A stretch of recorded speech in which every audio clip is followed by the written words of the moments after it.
Okay. Good afternoon.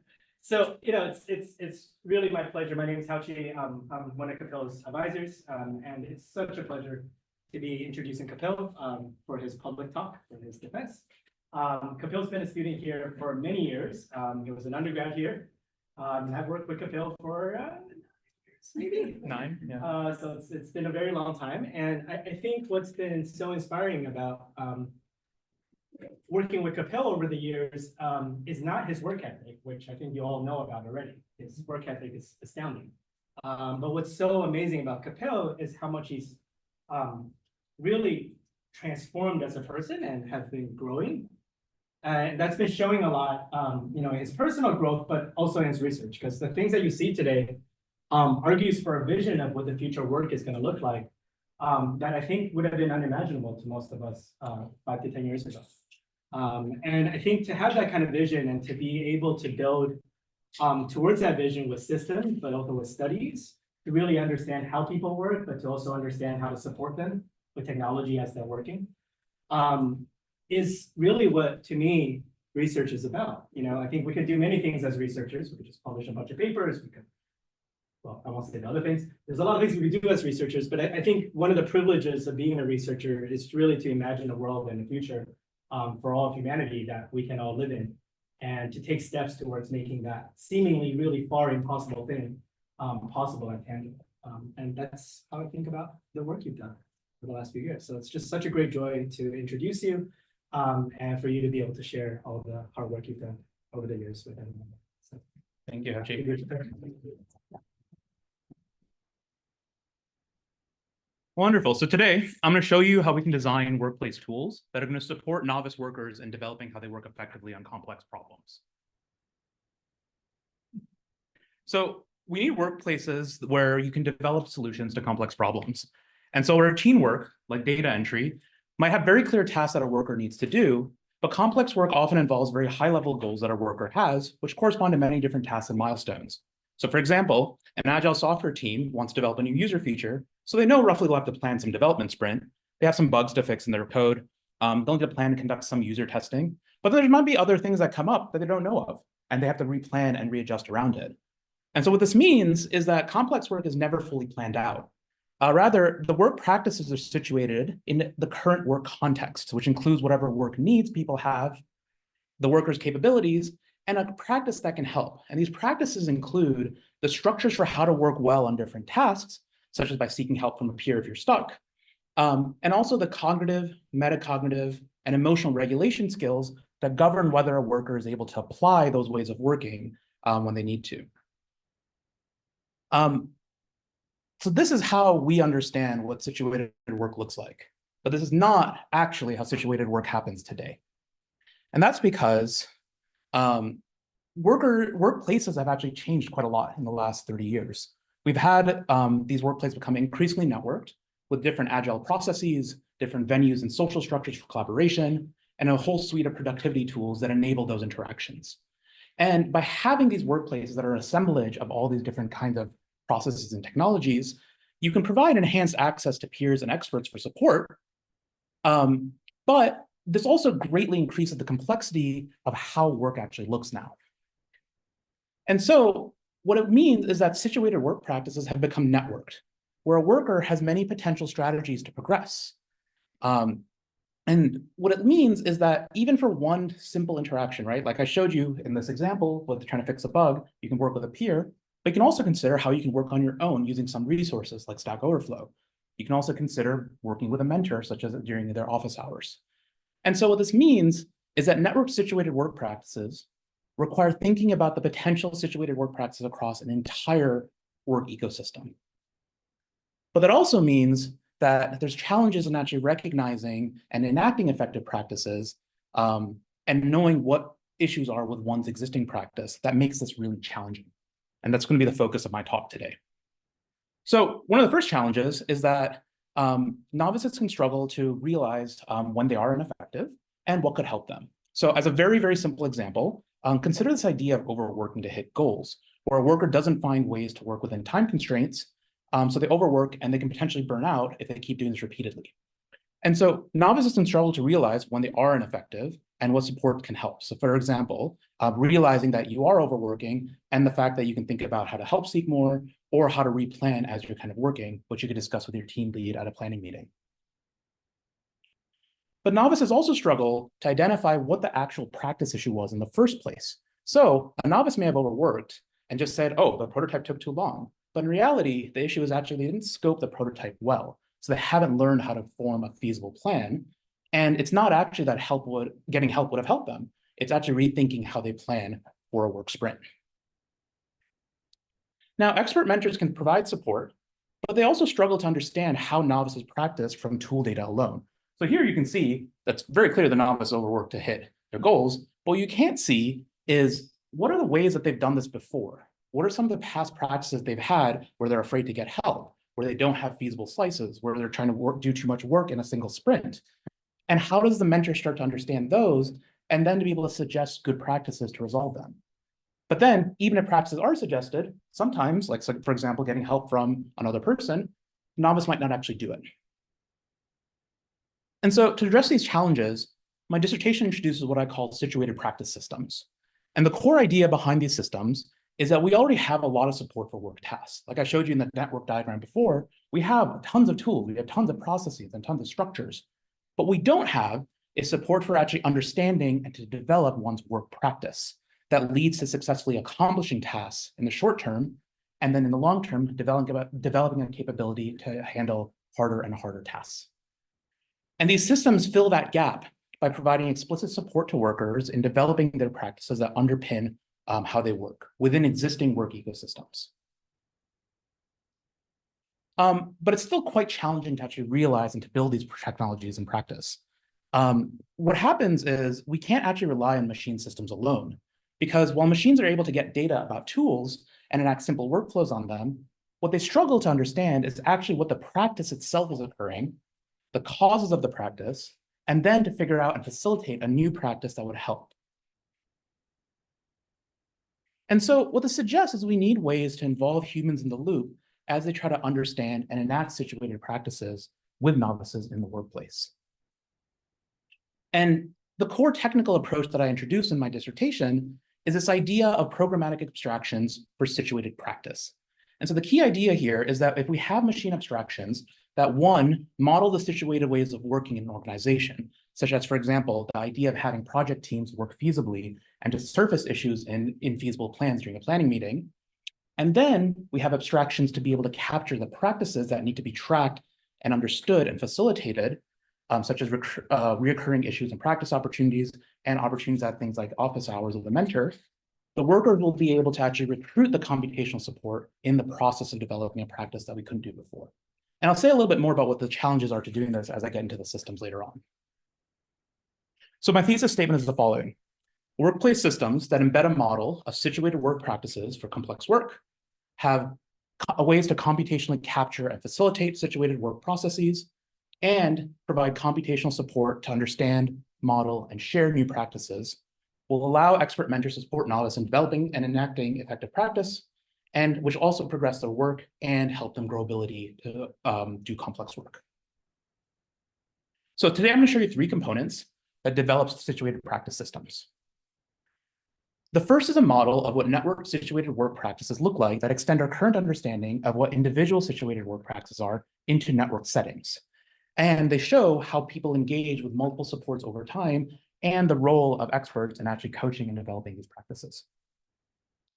The second, orchestration scripts, provides computational support for facilitating situated processes that organizations want to promote, such as learning how to plan feasibly during planning meetings, which are enabled through this thing I introduced called organizational object abstraction, and that allows for these situated opportunities to be described to machines. The third is called Interactive Context Assessment Plan, or CAP, notes, which provides computational support for mentors to help develop and to understand a novice's work practices. And these are enabled by a technical contribution called practice objects, which computationally capture and track and facilitate a work practice over time. And so together, these 3 pieces enable us to realize systems that support workers in increasing their ability for network complex work. And so for my dissertation, all of my studies are going to be conducted in the context of an Agile Research Studio, which is a network learning community that supports academic research training. By providing novices opportunities to work with peers and mentors and the collaboration and tools that help them do that. And so the setting is good for two reasons. One is that research work is highly complex, and it requires novices, researchers to develop very sophisticated strategies for how they work. And the second, this resembles the kind of network workplace that I showed you earlier, where if you want to support complex work, you have to have many different kinds of support opportunities and tools available. Okay, so I'm going to first begin by talking about network situated work practices. So as I've already described, organizations have this network structure now where they provide work processes, different social structures and venues for collaboration, and productivity tools that support those interactions. As I also showed you a bit earlier, we already understand how individuals develop a situated work practice to advance their work goals. But what we still need to understand is how adding this additional network of support allows you to develop these practices that engage multiple kinds of supports over time, or let you think about multiple supports as you're working. And while prior work in CSCW has studied how people learn and how people create mental models of expertise, and also how people can develop workplace infrastructures composed of different people and technologies as their kind of work needs evolve, what we don't understand is if we already have an existing work ecosystem in a workplace, how do people actually work in those settings? And how are those practices developed? And so in this chapter of my thesis, I ask, what practices do workers have for complex work in established network workplaces, and what do they struggle with? And so to answer this question, we conducted a qualitative study of the research community that I described earlier. And our study involved a total of 19 people across undergrad, PhD student, and faculty mentors. And so across 2 academic terms, we did field observations during planning meetings and semi-structured interviews to understand how work needs were identified and how strategies were developed. And then we analyzed our data using a thematic analysis approach to understand what network work practices one adopted and developed to address their needs, how these practices were coached by expert mentors, and the challenges in enacting and developing those practices. So I'm just going to show you a couple of key findings in this part of the talk. So our analysis found that these practices are really challenging in a network because you have to constantly engage with an entire network to support your work. And that means you're constantly identifying, trying to clarify, and trying to resolve your needs with the support of a group of other people. And this starts simply by just breaking down your broad goals that you have into smaller ones. So I'm going to give you an example here of Charlie, who's a student in our study, preparing a status update activity. And a status update is an opportunity that each student has once per academic term to get the help of the entire community for their research. And so for Charlie, when he started to prepare this activity, he first began simply by just breaking down his high-level goal of preparing a status update into different kinds of milestones that he could hit. So these include things like brainstorming that activity, getting feedback on those ideas, and then getting feedback on a plan that he eventually makes. As specific tasks get clearer, novices now start to think about what ways of working to apply, such as resources to use, who to ask for help. And what we found was this gets developed over time as novices start to work more and more in the community. And so, for example, Charlie realized that he could get feedback on his status update plan, on the ideas that he had, from either his mentor or his peers, depending on who was available. And what ended up happening in practice was he first actually brainstormed ideas on his own, and then started to work and went to get feedback on his ideas from his mentor. But what happened here, and this is where the network part of situated work gets very complicated, is this actually causes a new need. So in talking with his mentor, Charlie realized that the thing he actually had to work on was to understand the kind of gaps in his understanding before going and planning his status update activity. And so what this starts to show is that in this process of working across different interactions, you start having new needs that you then need to go and reassess how you're going to solve with more network support. We also saw many challenges in how novices practiced. And one that I'm going to talk about today is this challenge for how novices struggle to adapt their practice when support opportunities, for example, are no longer available. So one way this happened was that, as David explained, he knew people in the community who had accumulated a mass amount of expertise over their time. And when they left, he had to figure out who to go and get help from. And what we actually saw, which I won't show you here, is that a lot of novices struggled to do this because for people who were unfamiliar to them, they would not want to reach out and they were afraid to ask them for help. So what this means is that when strategies that you originally have no longer work, there are still opportunities in a network to help you, but they'll only help you if you have the ways of working and the regulation skills, the work practices to be able to leverage them. So already what I've shown you is network situated work starts to get quite complicated beyond what situated work originally was. And what we also saw was this process is not actually developed on one's own. It's this idea that we call network co-regulation, where effective practices are developed across networked interactions with mentors and with other peers. So let me give you a contrast first with routine work. So in routine work, a team manager, for example, might provide feedback on the work task that someone is doing. But in complex work, what happens is they're not only doing that, but they're also helping the novice think about the work practices that they're engaging in.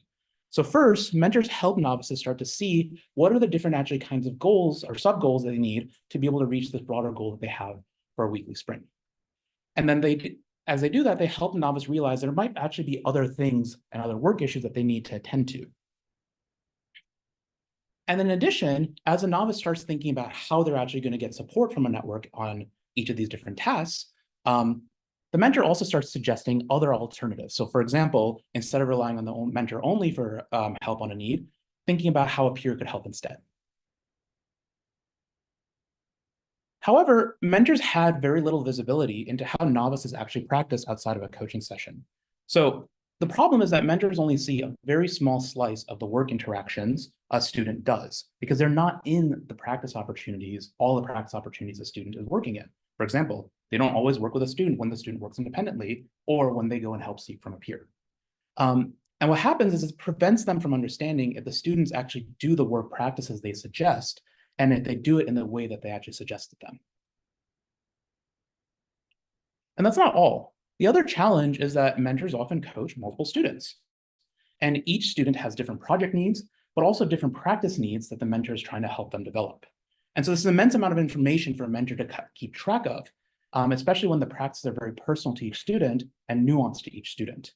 And so in our study, mentors really, really struggle to keep track of these things without any technological support, and could only rely on their own memory of what these practices were and their memory of what the student had been struggling on, or the self-report from the student, which may not capture the aspects of practice that the mentor needs to know to be able to coach them effectively. And I'll talk a little bit more about some of these challenges in the third part of my thesis. So as a quick summary, what we see is that novices may not adopt the new practices that would help them on their own, or they might not do practices that they were suggested at all. And mentors have very little visibility into how a novice actually practices after a coaching session, and they struggle to be able to track the nuances of practice that would help them and inform them on how a practice could develop. And so to resolve this challenge, what I introduce is something called a situated practice system. And the idea here is that these systems can support novices in developing effective work practices that lead to the work outcomes and also the capability of doing complex work over time. And so to do this, I provide two things for mentors. The first is a way to encode what I'll call process strategies that can be discussed and facilitated across a workplace. And then a second thing is computational support for actually understanding, modeling, and facilitating the practice. And these two goals will be the focus for the next portion of my talk. Okay, so we're going to begin now with the system building. So we're going to talk first about orchestration scripts, which gives methods for computationally representing situated work processes to machines. So throughout this section, I'm going to use a very, very simple example to explain how this works. Consider this idea that workplaces want teams to learn how to work within a work sprint's time constraints, since chronic overworking can cause workers to burn out. And the way they want them to do this is adopt strategies such as help seeking more or learning how to replan and rescope tasks as work progresses. So existing software can't support tracking such process practices because they don't really understand our situated ways of working.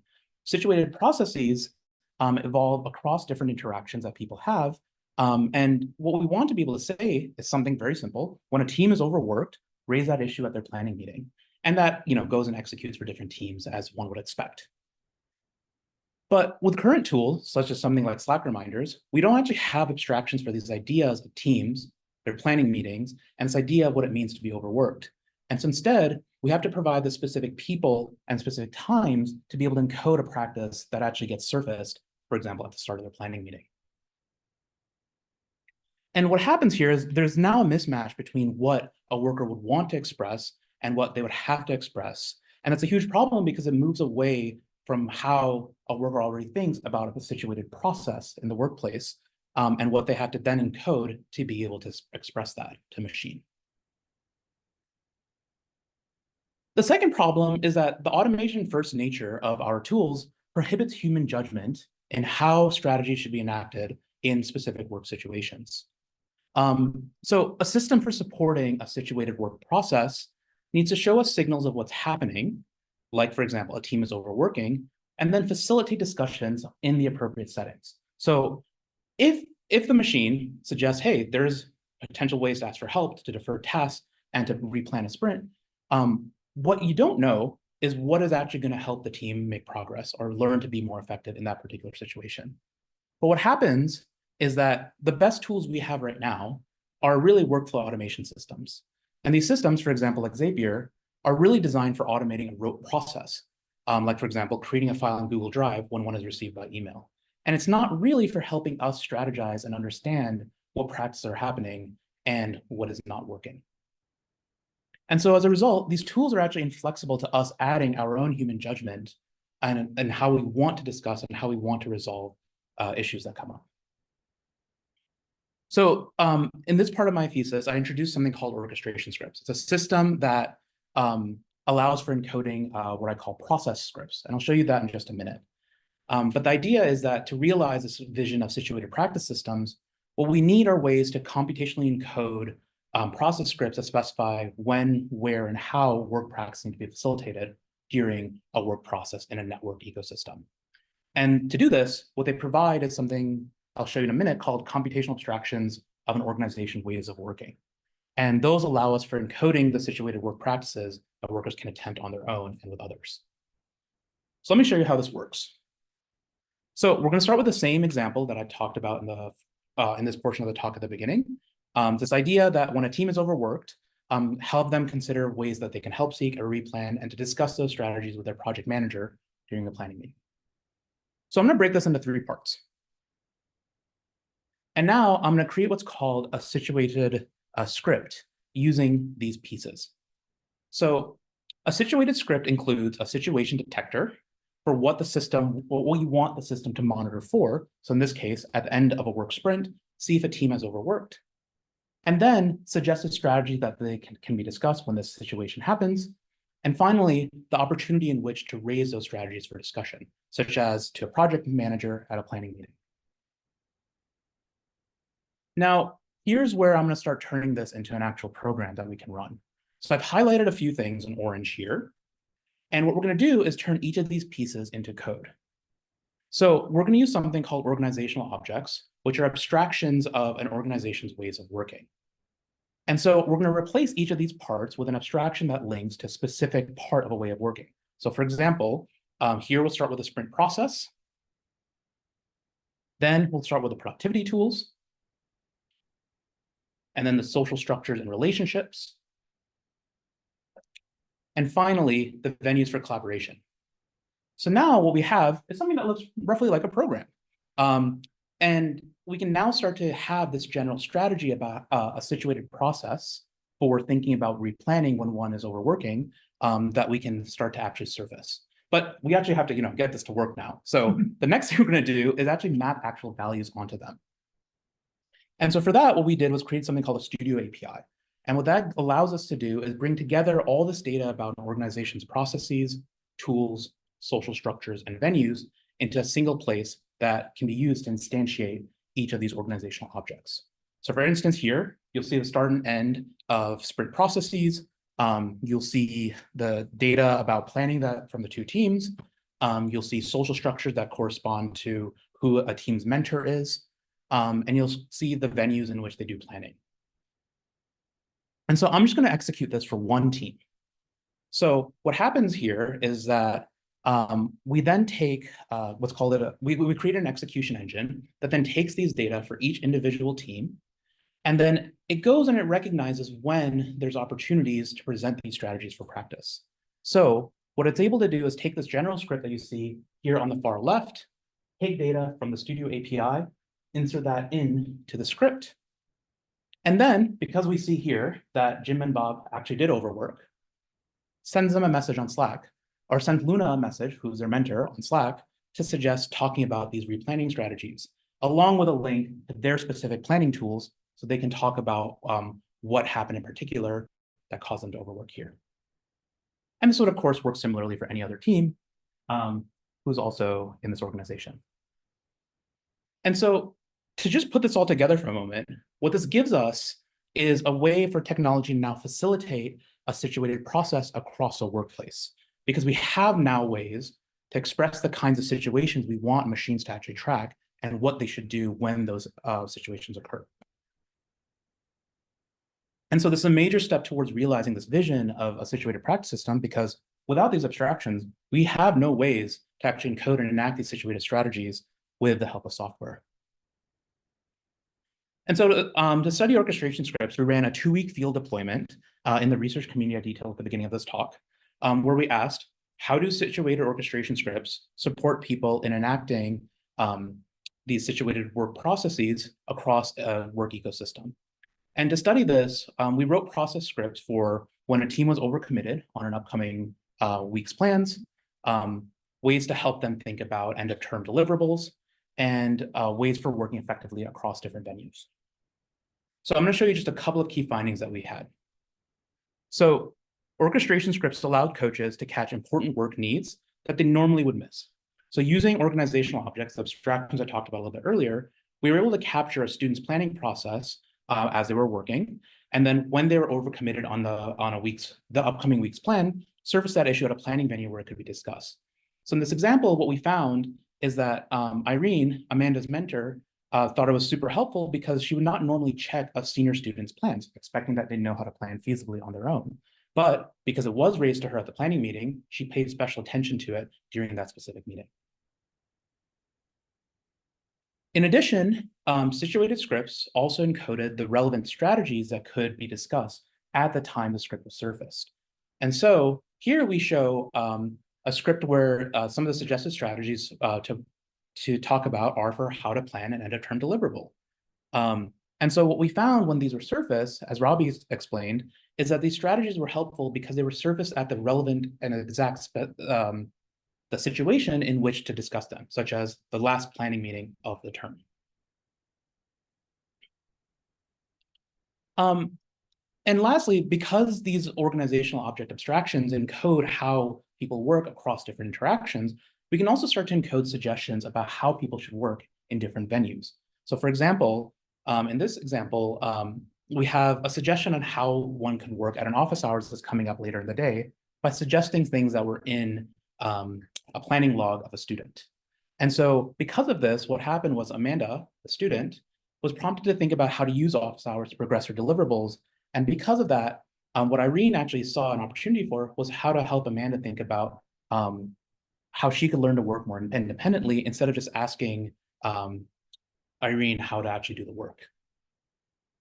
And so what this part of my thesis gives us is a way for machines to understand situated work practices through these abstractions that we created, and to use those abstractions to facilitate the situated practices that we have across a workplace. But one of the challenges with the system is that orchestration scripts have to be predefined, and that unfortunately limits their use to really just general situated work processes that organizations want to facilitate, such as, for example, planning feasibly, using different venues, or reoccurring things such as like end of term or end of quarter deliverables. And that's great, but it doesn't help us get to the specific practice needs that a worker needs to develop and to enact and surface those in the particular situations in which they should apply them. So for the final part of my thesis, I'm going to introduce a system called Interactive Context Assessment Plan, or CAPNotes, which is a system that provides mentors with computational support for actually eliciting, modeling, and facilitating network work practices, not just processes.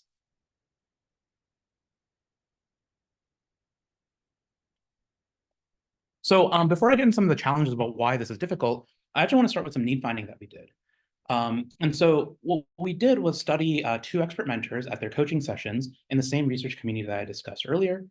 And what we did was follow a design-based research process where in early need finding, we observed coaching sessions to understand the common struggles that the mentors had.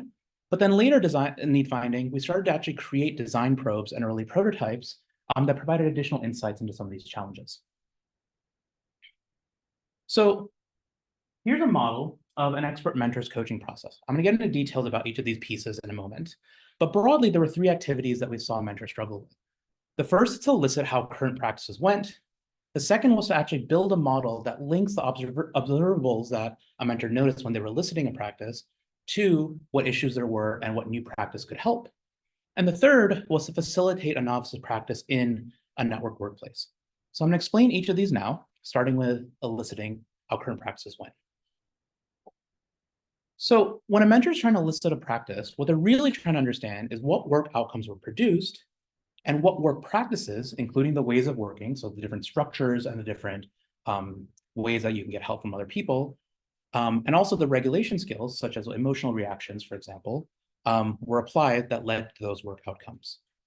And so what we found is that mentors generally found it easy to identify issues and work artifacts, but it was much harder to uncover the ineffective practices that led to those issues. So for example, in our study, we saw that a mentor or a novice was writing a draft, and that draft was missing an argument that the mentor and novice had previously discussed. And so to uncover the ineffective practice that led to that, the mentor then elicited information from the novice about how they actually worked, like if they remembered to include the argument or had a structure to describe it, and any struggles that they may have encountered, such as a fear of writing. The hard part was this takes an exceptionally long time. So we saw in some of our coaching sessions that it took 20 minutes out of a 30-minute coaching session, which leaves very little time to actually then model a practice, which you should see in a minute, and to explain that to a novice. But there's also another related challenge that we saw, and it's that as you're having this conversation with a novice, a mentor starts to hear these signals of issues that could point to what the practices were. But these were fragments that don't actually make sense just yet, that come up in the flow of conversation, such as, for example, how a novice felt they couldn't actually put words to a diagram that they had already. And though these offers clues about what practice issues might actually are and how a mentor can hone in on them, they're difficult to keep track of because the mentor is also trying to ask questions and trying to elicit more information about how the novice worked. So what we see is that listening practices to work outcomes is very, very time consuming. And it's also hard to track the different fragments you hear about how one practiced during a conversation. So following elicitation, mentors then try to build a model of how the novice's practice actually went by trying to link the observables of different work outcomes, the observations of what practices they did, but then also observations of what they know is hard for the novice and their historical recurring patterns. And they're trying to link all of this so they can try to figure out, well, what's a practice that'll actually help this novice and how can I have them actually go and do it? And so in our example here, a mentor noticed that the student had an effective diagram for thinking through ideas, but they still struggle to convert that into words due to their worry about their writing ability. But as they modeled this practice, what they started to realize was that the student's self-efficacy around writing prevented them from using this diagram that was already good from writing at all, resulting in an incomplete draft. And so what this means is that the novice already has actually a good way to work. The thing that's preventing them is their ability to realize and to deal with their fear of writing. So one strategy that the mentor suggested was simply to try dictating the diagram first to create a first draft and then go from there. What I just explained is very, very non-trivial. And it's really, really hard for a mentor to be able to make all these connections in their mind, especially as they're trying to coach and to teach a novice as well about how they can practice.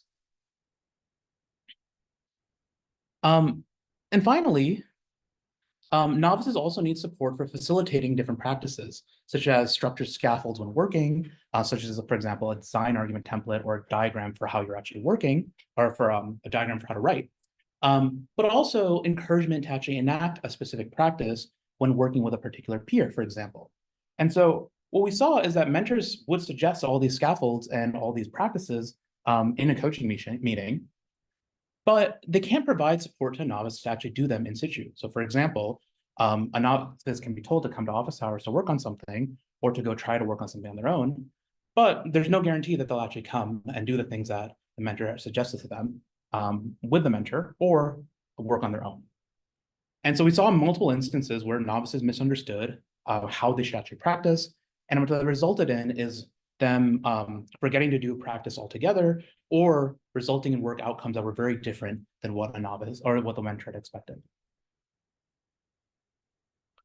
Yeah, and it also meant that novices missed opportunities to actually learn how they can improve their own practice. And so unfortunately, our existing systems can't help with this, primarily because they don't have good ways for actually tracking and making sense of the practice aspects of work. So there's tons of tools out there. For example, many of you probably use Trello, that let us track task aspects. So things like what was being done, what needs to be done, what are things that we're prioritizing for different tasks. But what we need are actually ways to capture the aspects of practice. And these include what practices were employed, any ways of working that were used, and any challenges in regulation, such as one's emotions during a midst of failure that we don't have an understanding of that we need to actually emphasize. The second challenge is that we don't have actually good computational representations for tracing and facilitating practices. So as I talked about before, orchestration scripts pre-encode general process scripts. So in different opportunities, there's opportunities for you to work on different things, such as in office hours. But what it doesn't help us do is to actually capture and encode the ways of practice that one might want to actually do in a different opportunity and how those practices start to evolve over time.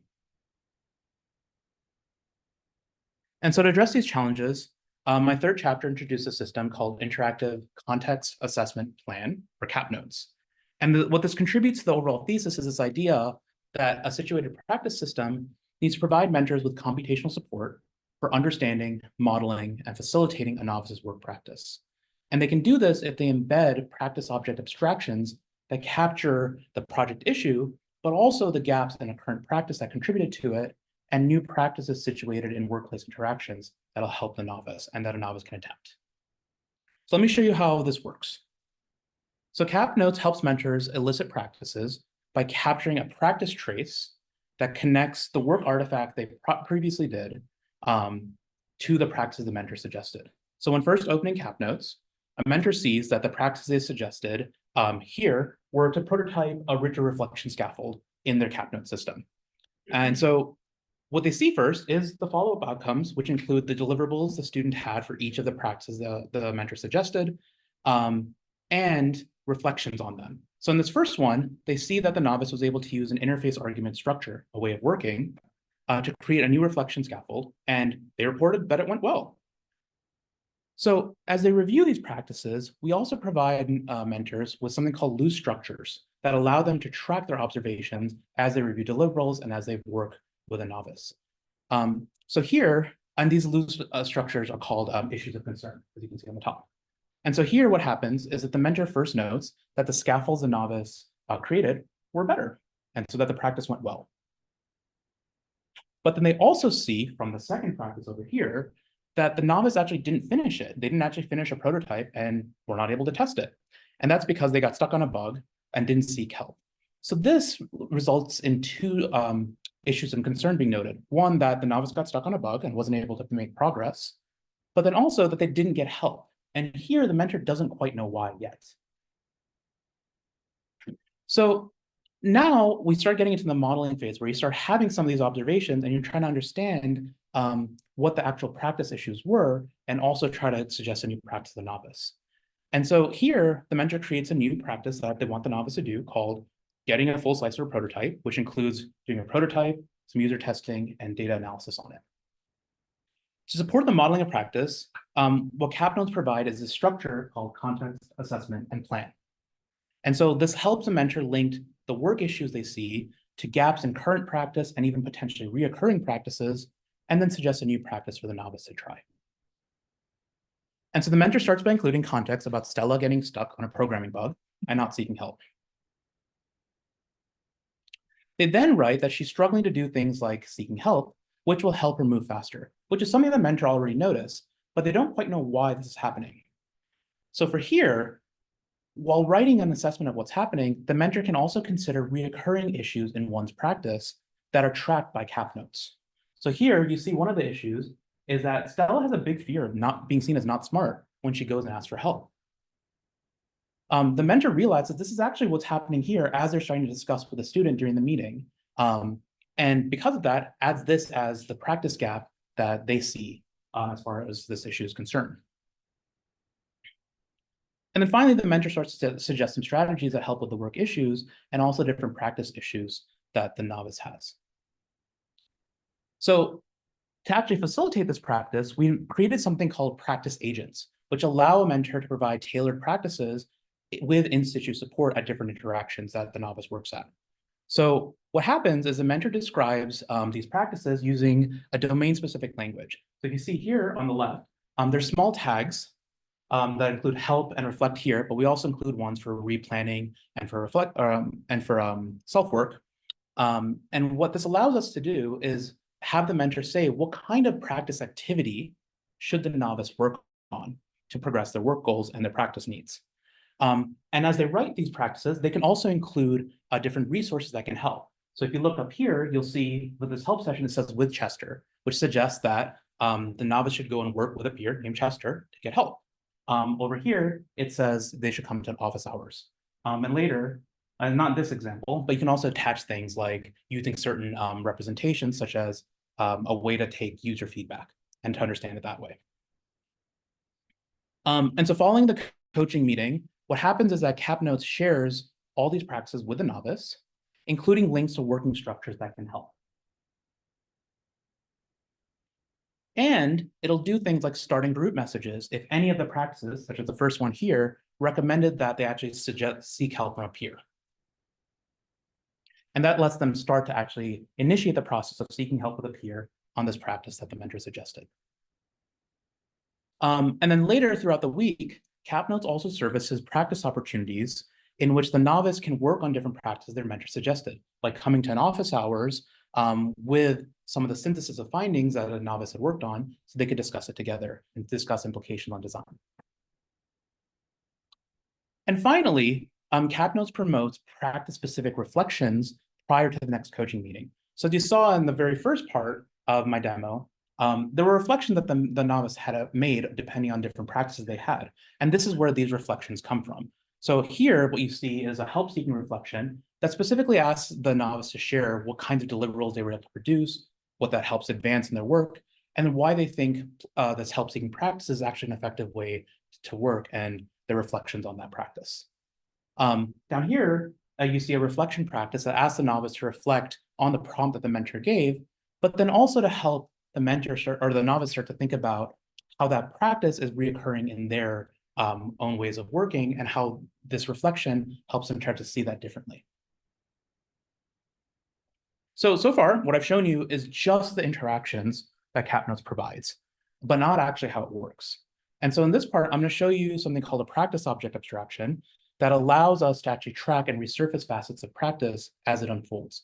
So this is a very simplified example of what a practice object looks like, but I'm going to show you how it's augmented over time. So we'll start by the mentor just creating a new issue. This idea of getting a full slice with a prototype, user testing, and user analysis done, in which they added the context and assessment notes that you saw earlier. So as they write more assessments, they can also start to link existing practice gaps. And when they do link those, the current instance of the issue gets stored as part of that in the practice object model. Then, as the mentors add plans, these are actually taken and run through an extension of orchestration scripts called a plan compiler. And so what this does is it generates a practice script. And so if you remember from in the orchestration script portion of my talk, there were 3 components to a practice or a process script. in a practice script, the first part with a situation detector is no longer there because the mentor's already detected what situation, what practice need is going to happen. But what you then include are the suggested practices that a novice can do, and then also the opportunity in which the practice should happen, such as by sending the novice reminder the morning of an office hours so to work on this practice. And this gets then stored back into the original practice object as part of the plan that created it. And so what this allows for is we can now start to define the specific practices that we want, and then for machines to go and facilitate it, which happens by simply taking that same function and running it through the existing orchestration engine that orchestration scripts provide. And this gets then surfaced at an office hours for Stella to work with her mentor. And then once practices are completed, the novice is prompted for a reflection specific to this practice, which then gets stored as part of the original practice object here. This finally is then raised at the following coaching session so that the mentor can start to see what practices they suggested and what the outcomes of those were. And so in this way, this practice object abstraction starts to encode and track and develop this model of a practice that novices are doing over time. So to study cap notes, we ran a field study in the same research setting I've been talking about, and I'm just going to present a couple key findings along this area of how cap notes helps for understanding, modeling, and facilitating practices. And so what we first saw is that practice traces help mentors understand their students' practices and to be able to track those through loose structures. So for example, Daniela was able to see issues with not planning and the issues in current testing plan for one of her students, suggesting without this tool, I wouldn't have been able to capture or know that she hadn't planned, and I wouldn't have followed up with her on that issue. So students also found that doing these reflections helped them understand their own practice gaps. So in particular, by reflecting on the specific practices or the practice issues that a mentor has suggested, the students start to see obstacles in what is preventing them from being effective. So in this example, Addison realized that a core issue to her and scholarly productivity was not having a schedule with time committed for research, given the other responsibilities that she had as a student. And what was interesting was she noted in her interview that it didn't occur to her that there were specific obstacles that she would have to address. Whereas before, she would just simply say, I need to work harder. So this is starting to get the novice to really think about what is preventing their progress and not just generally needing to work harder and trying to figure out these very general, broad strategies that will actually help them. The CAP structure also helps mentors think about the issues that led to different work outcomes. So in this example, Danielle noticed how her student needed more help with thinking about working representations. And by reflecting about that up here in the assessment, it actually caused her to add another practice where she suggested very specific ways to help Brooke, her student, actually process user testing feedback. And finally, what we saw is that by having these practices actually raised in situ, students were actually able to do more of the mentor suggested practices and do them well. So Harley, for example, shared how having a reminder from the mentor about what to work on during an office hours, for example, helped her either think about it before or to prepare for something to talk about when she actually went there. And so that office hours session was more useful for her and her partner. And finally, what we actually saw is that mentors felt students were actually progressing more on their work and also on their practices. So for Corey, it seemed that the students were receiving the message about practical advices on a project that were linked to some practice issue or practice gap that they had. And they actually were trying to address the practice issues while working, or at least were very aware of them now. And so in summary, CapNotes helps to realize this vision of a practice system by providing these semi-structured note-taking spaces that help to mentors to elicit, model, and suggest these practices, but then also to have a computational abstraction called practice object actually have these encoded computationally so they can actually be executed by machines and traced and facilitated and reflected upon over time. And so to review, there's three parts to this thesis. The first is we need a model of what situated practices look like and how technology supports their development. The second is a way to computationally represent opportunities for situated processes and to be able to surface those in the relevant situations. And the third are structures that help mentors understand how novices are practicing and to develop their new practices over time. And so taken together, these systems allow workers to develop their work practices with the support of mentors throughout their existing work process. And this is useful for developing practices in authentic learning environments like my work studied, but also in the workplaces where workers are increasingly demanded to be creative and to have critical thinking skills for complex work. And so to close this talk, I'm just going to talk a little bit about some of the challenges that we have to realizing these systems and how workplace need to change to actually allow for situated practice systems to be there in the workplace. So one challenge is that we have to actually develop and maintain all these abstractions that I talked about earlier throughout this talk. And building that even for the simple community I studied was time consuming. And so, what happens with these abstractions is as tools change, you now have to think about how are you actually going to maintain those abstractions, or if tools completely change, then you need a new API to be able to connect with them. And so to support this, I think we can look to prior work on things like knowledge databases and how companies have developed softwares to maintain those over time. And we can also start to think about ways to progressively create these abstractions rather than having to create them all at once before these systems are useful. There's also an issue about who puts in the work and who benefits, which has been a historic problem for CSCW systems. And in our studies, we saw that mentors were the ones encoding all these practices on top of doing the tasks that they already have, which can become very overwhelming, especially if you have a lot of novices to work with. But I think there's also an issue in who can even put in the work. So right now, it's expected that the expert mentor who actually has good models of practice is the one doing it.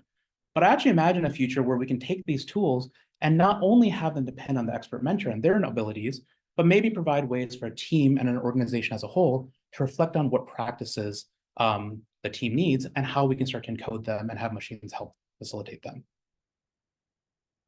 And finally, there's a few privacy and ethical considerations. One of the big challenges with developing these tools was that we don't have workplace tools that actually capture aspects of practice. They capture tasks and task progress, right? But that also means that these practice systems now capture very personal practices and the worker's internal struggles that wasn't being captured before. And it's very easy to use these inappropriately. So for example, a team manager can just deny workers opportunities because they realize they don't have good practice to work on something. They could also use that as a reason to deny them promotions. There's also worry about micromanagement. If a team manager knows that someone, for example, struggles with writing, they may be overbearing in how the novice is working to be able to offset that practice issue instead of suggesting and helping them build their own practice.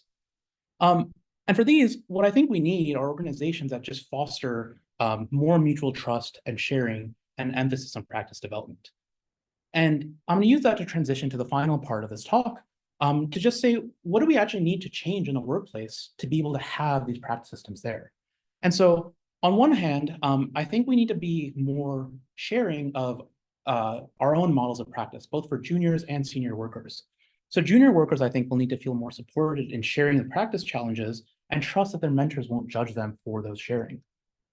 But also, senior workers will need more encouragement to share how they practice and how they practice effectively with a novice. Because it's quite easy, for example, to just scaffold past practice development, say if you're working on a presentation, to say exactly how you should fix it, versus trying to teach a novice what it means to have a good presentation. And in some cases, I think this might actually be very hard to do because, for example, in a sales team, you get commissions for making sales. And a person who's a really good salesperson might not want to share the practice of how they got so good with someone else. And there might actually be disincentives for wanting to share that. And I think that relates to the next point of, how organizations also need to think about this shift towards more productivity, change how they think about productivity, and also shift this idea of trying to build more capacity for good practice. And so on that example I just mentioned with sales, one way could be that organizations actually incentivize workers to share their expertise, such by offering like a sales commission or a sales associate some commission if what they suggested to another person led to a sale. But I think more generally, orgs will need to redefine what it means to be productive. In the case of routine work, task completion is a fair measure of productivity. But if for complex work, it's not really about how many tasks you complete, but more about the way that a person is building their capacity for complex work, such as how well they're practicing and how their practices are improving. And if an organization really cares about building capacity, for complex work. It's this way that we'll have to start changing how we measure success for whether organizations actually more productive or not. And very quickly, I want to talk about AI tools. Who uses ChatGPT here? I don't believe you. Everyone's got to use it at some point. These are great. These tools work really well, right? And let's be honest, they're going to keep working really well and they're going to keep getting better. But I think what's going to happen is, if you remember earlier in the orchestration script part of my talk, I talked about this idea of routine work, things like moving documents around. What's going to happen as AI tools get better is what counts as routine work is going to grow, because more and more machine work or more and more human work will not be possible by machines. And I think what will be left is only the most complex and open-ended tasks, which machines are still going to struggle to do on their own. And for people to be successful at, they're going to need to develop effective work practice. And that's what's actually going to make people successful at the future of work and what we need to target in the future. So with that, thank you all for listening. There's a ton of people who helped shape these ideas, but I want to thank a few in particular. First, my committee members, Hauchi, Darren, Nosh, and Amy. The wonderful students and mentors I've had across all the different labs here at Northwestern and elsewhere. My wonderful undergrad and master's students in the DTR program, and of course, my friends and family. And since they're both here, I can embarrass them a little bit. I want to really thank Hauchi and Darren. So on Wednesday, we were talking about how long I've worked with both of them. Turns out I've worked with Hauchi for 9 years, and I think Darren like 8 years. And I was reflecting a little bit after my defense on Wednesday. I came in wanting to become a better systems researcher, and I think they helped me do that. I think they also helped me learn so much more about what it means for me to actually be effective as a researcher and how to be a good person that I did not expect to learn from them. And for that, thank you both. I'm happy to pick up any questions.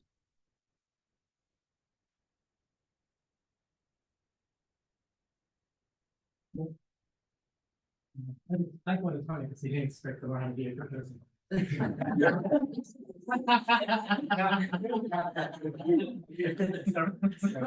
We got better because we are running a little late, and that's okay. So we have some time for questions and for discussion. If at any point someone is leave, please just leave quietly, but we'll have some time for questions. Yep. Feel free to.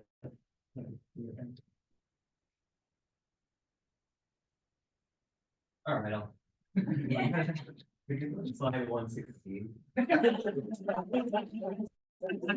Oh, I missed you, Gobi. Or like go to make it full. Like, Huh? make it replete. There you go. Maybe it was 150. Yeah, that one. So in this, we see a lot of context, right? Like in all three of these, and I think that was like really it came out really well in the talk. And I was wondering, right now, a lot of organizations are embedding the full context of their organization, right? All their text-based information, maybe even recording meetings and embedding those. And they have all these embeddings, they're storing them, and then they're running these fine-tuning or retrieval models that bring that context and use the LLM to basically provide suggestions. So then if you imagine a future where AI is more involved and these like very large models are involved, and if the models almost have more context than any one individual, including the mentors in the system, then what would be the role of the mentor? Mm-hmm. Yeah, I think so. Let's imagine that like this actually can be possible. And I'll contrast that in a minute. I think what'll happen still is like you may still need a mentor to be able to actually tailor what their understanding of what they're seeing to the specific things that a novice needs help on practicing, right? I think what happens a lot with especially these AI systems is that they're not actually very specific to the challenges that you have. Like for example, if I ask to get for how do I iterate on my design, right? It'll give you very general feedback on what are good design steps, but it can't always make the links between what is exactly the issue and what exactly I want to practice to be able to do design better, right? And I think of the same problem, especially for when you have regulation skill challenges, to be able to actually figure out, here's a regulation skill that's preventing me from being effective, right? So in reality, I think what will end up happening is the same aspects of the practice that I think you actually need to be able to include in this context are still going to be very, very hard to embed into a machine. And what I think will end up happening is you can have much more tracked by the machine. Like this system does allow for tracking aspects of practice, and maybe the machine can help us refine what kinds of things are being tracked, but we'll still need some level of human sense making and human judgment to understand what's going on, and what should be suggested in new practice, for example. I think that's the reality that will end up happening.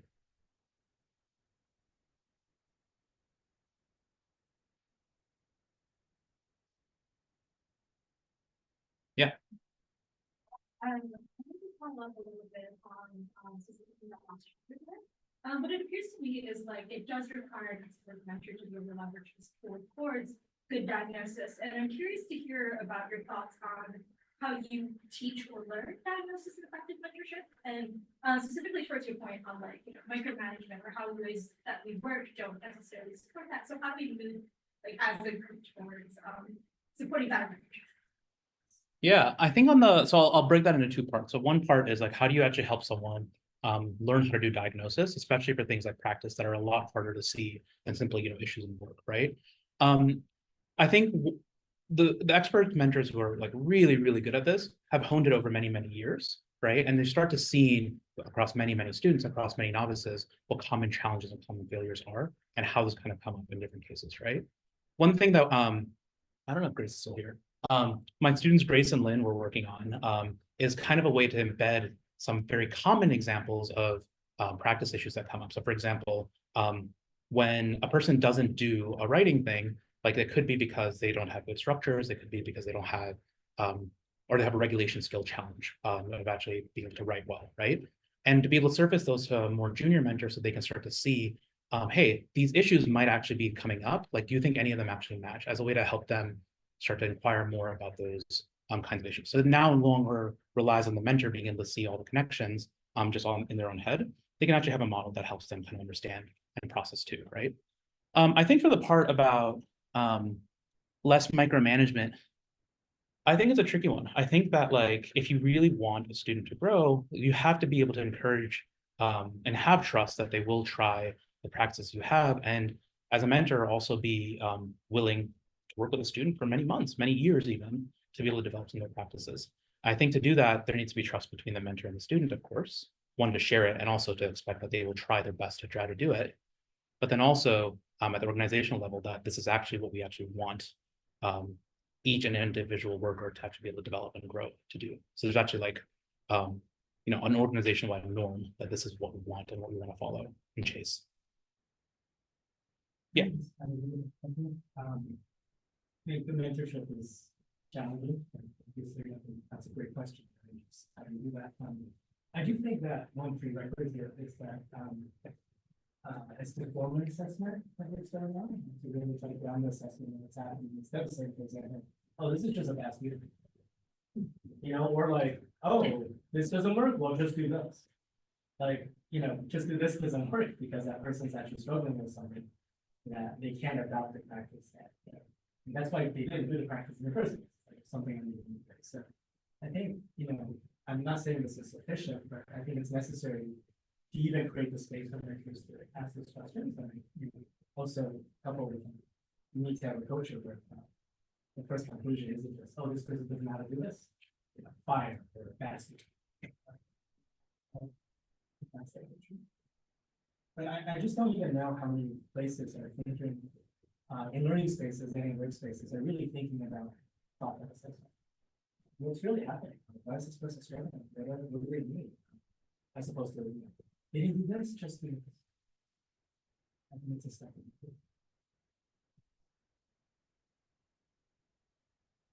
Yeah. During this whole process, did you find any situations where it was kind of a hurdle to get workplaces or organizations to start to use the system? It sounds like it involves a lot of reflection and input that you know, you might have other tasks that you need to do, and this model might cause you to work on other things or to put additional time and effort to actually develop. Yeah, so I only study this in the research setting, so just that is a caveat for everything I'm about to say. I think one of the things that we saw a lot of in the final chapter was that it took a lot of time for mentors beyond the coaching session to actually be able to encode these things, especially early on. Later, our mentors were able to find how they could get it done within the same coaching session by saving about 5 or 10 minutes towards the end, right? The other thing we saw was that sometimes students would feel that the suggestions they got were, too prescriptive and they had to do it, right? So they were starting to lose a little bit of the agency in how they worked, and mentors also had a fear of that happening. So I think there's concerns there about the micromanagement, right? But then also on the flip side, you are seeing students actually do practices that would help them, and they're reflecting on them and understanding how they're working and how they can work better, right? So I think there's a balance there about what level of prescriptiveness you want these practices to be. And actually in our study, we found that over time, they became less and less prescriptive and more high level things to attend to versus here's specifically how I want you to go build this prototype. And then as far as some of the implementation things, yeah, we implemented everything ourselves. It took a long time. It took many years. And I think that's something that I know I talked briefly about it here, but I think having ways that make that implementation easier and not needing to implement everything to start is something that a lot of the future work will have to consider to actually get this to be adoptable in different organizations.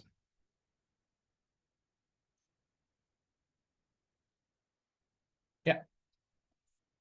It's kind of all like that question, but the corporate space, are you planning on doing more research on trying to even corporations to sort of change their practices and to type of bodies, because that's a really quality. Yeah. Not at the moment. I do think this is really, really important. And, given the space, I think I would love to try to. I wouldn't start at a corporation all the way, right? I started in the research community.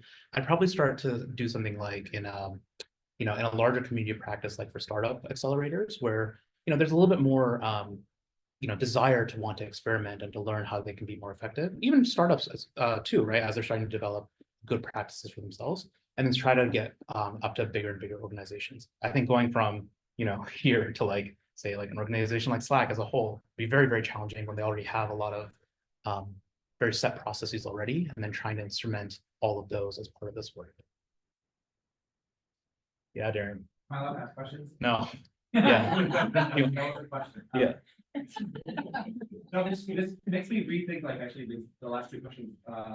So you have a little bit of this claim of organizations need to be changing a little bit to allow this way of sort of learning and thinking about how much work. But then I started thinking, do you really need that? Or do you need training environments like this where people are learning how to sort of do self-regulation, they're learning how to do complex problems, and then they go to those organizations and they don't need the exact same structures around it because they're learning skills and something.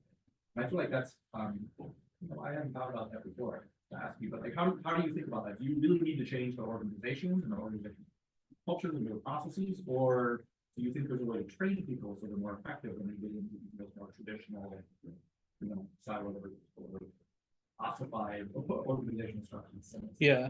I mean, I think I think if you view it as authentic practice environments, right? And design studios and the research setting that we have here, you have opportunities to learn some of these skills. I don't think you have enough opportunities to, and new stuff will have to come up and you'll still have to be able to practice later on. So I think for that, I think you could do better than no training. I'll put it that way, by having some of these practice environments in, for example, higher education. By even just having more, communities of practice type thing where you learn to do the work and you're actually being coached as you're working on it, almost even boot camps, for example. I do think that if you're going to do really complex work, you still need to have this ongoing practice training that would happen in the workplace. That's my assessment, I think, of how it would have to go, because you still have to learn new skills, I think, on the fly, even in the workplace. But I think there's the learning to learn the skills, and then there's the learning. Yeah, I think the latter is certainly. I guess what I'm yeah. I think the former, you could have some environments to start teaching that before you go into the workplace. I'm very skeptical that you could teach all of it, or like even teach enough about how to learn and how to, self-regulate oneself. So you can, when you have new situations that you don't know how to, you'll address those. And part of it's how we think about an academy with respect to the organization. Yeah, I think we're certainly seeing that, the students are actively running into it. Them being well versed in these practices and having a sense of practice really helps them even in those words, and even more than their peers in those words. I think the comment you had that worried me was more that aspect. I think if you go to a place that's very traditional, isn't even embracing collaboration or discussion in these topics.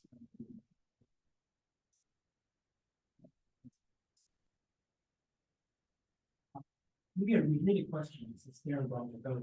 I figured I could say that. I did write down one. I just, it's really speculative, but I wanted you to think a little bit. And whether you're willing to share some speculations on, if this stuff all worked, and it was in workplaces, that workplaces were embracing this. What is the implication for workers and for workplaces? Like, what would having a practice orientation, yes, in our learning spaces, but also in the workplaces, like, how would that change the workplace? Yeah. I mean, I think of it like, I would love to be a lifelong student. I would love to be able to constantly keep learning and. Yeah, don't worry, you're part. I know. Yeah. That's why I'm looking at you and not that. But that's why I think it starts to move towards, right? Like we can have environments where, you're always able to push your own boundaries of what how you practice, how you work, and how you can think about how you can be more effective, right? And then also train other people to be able to do that, right? I think that's like at a personal level what's so exciting to me about having a workplace that actually encourages learning and like makes it an explicit part of like your job instead of just like, hey, you have to do your job from 9 to 5 and then from 6 to 10 you go learn and do stuff on your own. So I think that's one thing on a personal side. I think at the organizational side, like I think having places where like you're always trying to improve the ability to do your work will allow you to start to see problems that you probably could not do or tackle before. And you have a workforce that's able to do it. And I think, that could actually lead to having bigger advances in technology or whatever, I think over a very long period of time. Because I think about, we we don't have to decide what to do with our capabilities, but I think we have better practices. Perhaps we can be more productive too, so that we can meet our productive needs, but perhaps have a little bit more surplus for R&D, for personal growth within work centers. So perhaps the vision was that if we emphasize practice, instead of just being like film Americans, instead of just finding like simple ways to do the bare minimum, there might be ways to do our jobs really well, be very productive, and still have this capacity to promote. Yeah, that could be very exciting. And I think on the very, very speculative side, like the impact that has on one's personal life and like, for example, like how you treat your own hobbies and how you learn with other people and like outside of the work, I think is also something that I would hope grows with it. It's not just that, you're learning at work, you're learning the things that you really enjoy too. Yeah. We want to add, I think the first part of your thesis where you broke down the network security practices in the workplace environment, it's very helpful, especially like on my own mentor and mentee relationships that I have. That's a good way for me to help my mentees, and I think I'm interested to read your full thesis. Yep, in a week, because that's all I have. I think on the workplace side, even just implementing some of those relationships that you had mentioned and working out like ways for mentors and mentees to interact. I think that's a beneficial way to help you grow as a mentor and also for the mentees to also grow. So yeah, so my eyes with it. Thank you. Yeah, I think we'll do maybe one more question and I'll hang around if folks want to chat more. Yeah. On the issue of practicing, do we think that a tool like this would still be effective if there was some level of that organization?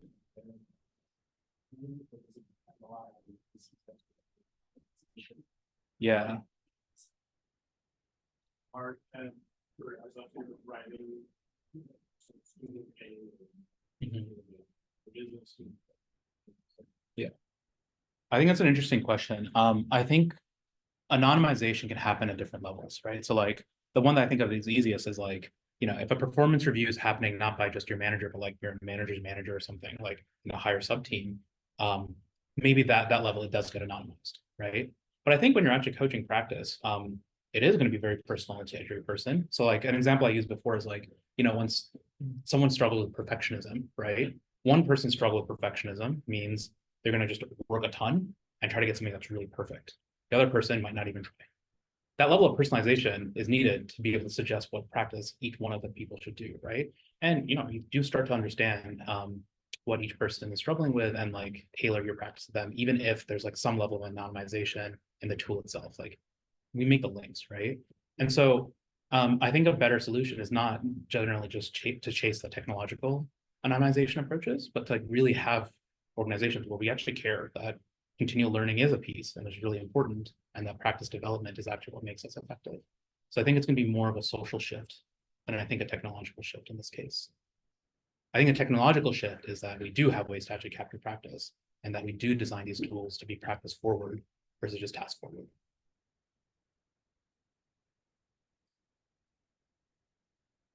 We can go back in here. And, that's the- Yeah.